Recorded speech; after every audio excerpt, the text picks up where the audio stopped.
Hello friends, welcome to Soma's kitchen.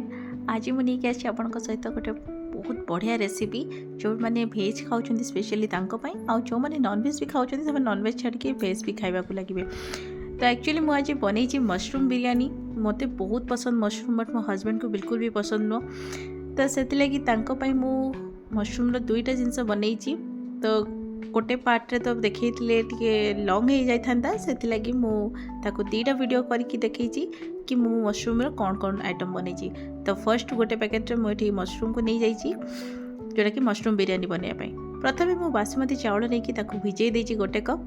तापर मुझे mushroom को भल परिष्कार करके छोट छोट पीस करके काटी आलू गोटे नहीं काटी काटिकी रखी सारापर आम ये किसी नवा पिज प्रथम बिरिस्ता बनवा लगी। तो चोपा छड़े प्रथम मो आलू पिज को ना ये मु पतला पतला करके काटी देती।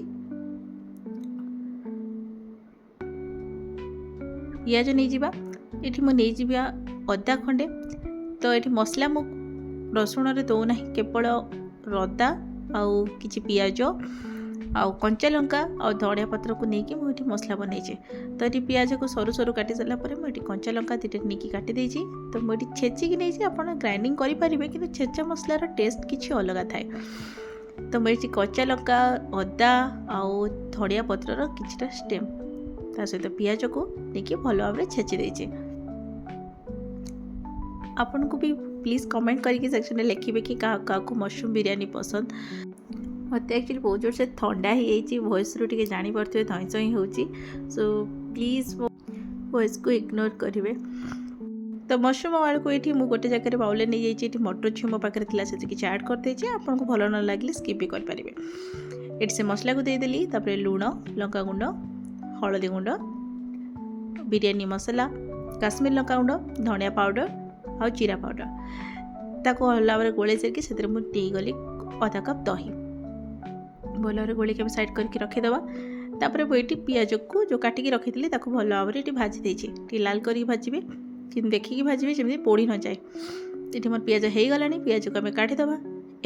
एवं गोटे डिश बसईदेली बिरयानी पानी देके से किसी गोटा गरम मसला जमती कि दालचीनी जीरा तेजपत्र गुजराती बड़ अलैच जावित्री बाकी गोटे चामच से देसी गुआ घी देती।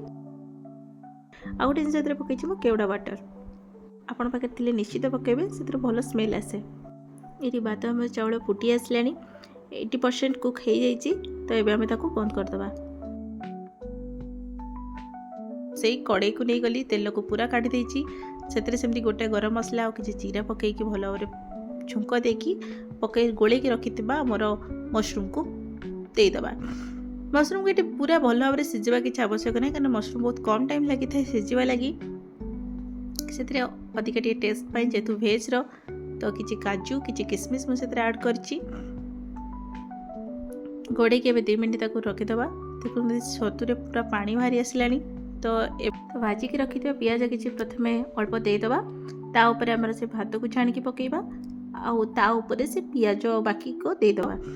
मुझे क्षीर रे गरम क्षीर रे किसी केसर गोलिकी रखी देदेली ऊपर धनिया पत्र और देसी घी प्रथम 2 मिनट मीडियम फ्लेम रे घोड़े रखी देती।